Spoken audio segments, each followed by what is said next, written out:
Halo teman-teman, kali ini kita akan belajar sifat-sifat bilangan berpangkat. Tujuan kita belajar sifat-sifat bilangan berpangkat adalah untuk mempermudah perhitungan perkalian perpangkatan sehingga kita tidak usah mengalihkan satu persatu. Tentunya ada beberapa sifat-sifat atau rumus bilangan berpangkat. Oke, langsung saja ya teman-teman. Dari yang pertama, jika ada bilangan dengan bilangan pokok yang sama, kemudian dikalikan, maka hasilnya tinggal kita tambahkan pangkatnya. Seperti ini, jika ada A pangkat M kali A pangkat N, ini kan sama-sama A ya. Berarti hasilnya adalah A pangkat M ditambah N. Oke, untuk lebih jelasnya kita lihat contoh ini ya. Contohnya 3 pangkat 2 dikali 3 pangkat 4 sama dengan berarti 3 pangkat 2 ditambah 4 ya. Hasilnya 3 pangkat 6. Oke, begitu teman-teman.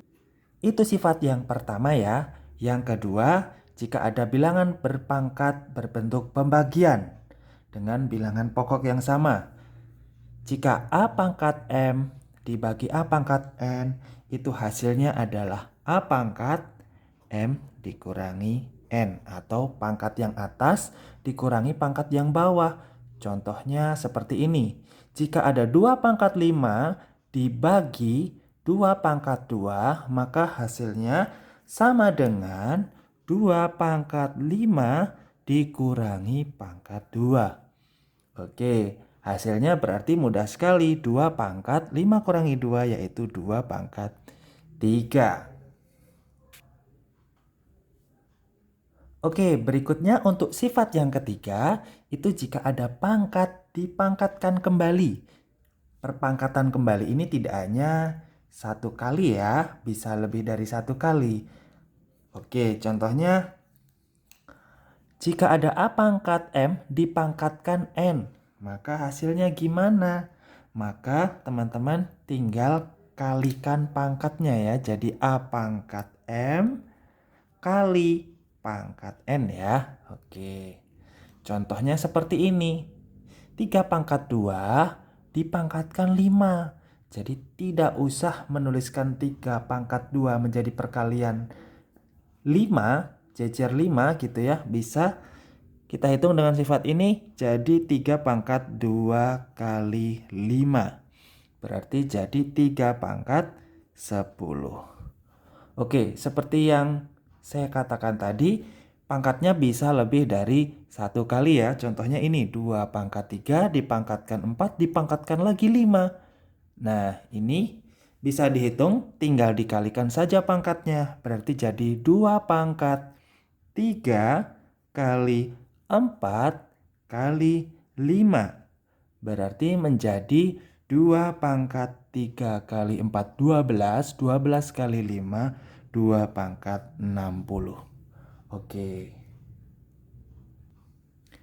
Untuk sifat yang keempat, jika ada bilangan dalam kurung dipangkatkan, maka pangkatnya bisa dipisah ya, atau kita pangkatkan ke masing-masing setiap bilangan.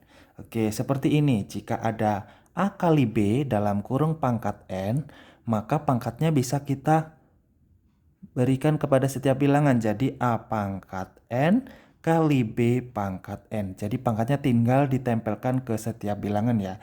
Ini khusus untuk dalamnya perkalian atau pembagian ya teman-teman.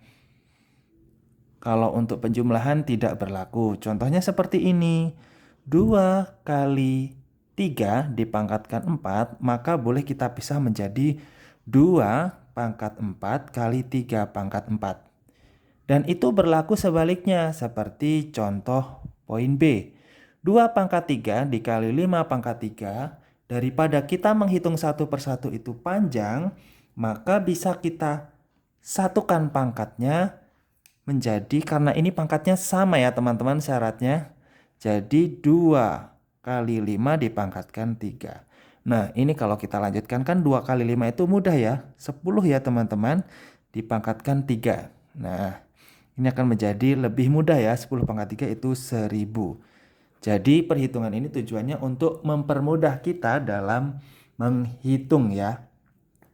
Kemudian sifat yang kelima adalah bilangan kalau berpangkat 0 itu hasilnya 1 gitu ya.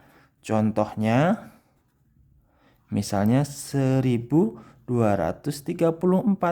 pangkat 0 ya hasilnya 1 gitu ya. Angka berapapun kalau dipangkatkan 0 hasilnya 1 teman-teman. Oke teman-teman, bagaimana? Sudah mengerti kan sifat-sifat bilangan berpangkat? Semoga bisa bermanfaat untuk teman-teman berlatih berhitung bilangan berpangkat. Oke, sampai jumpa.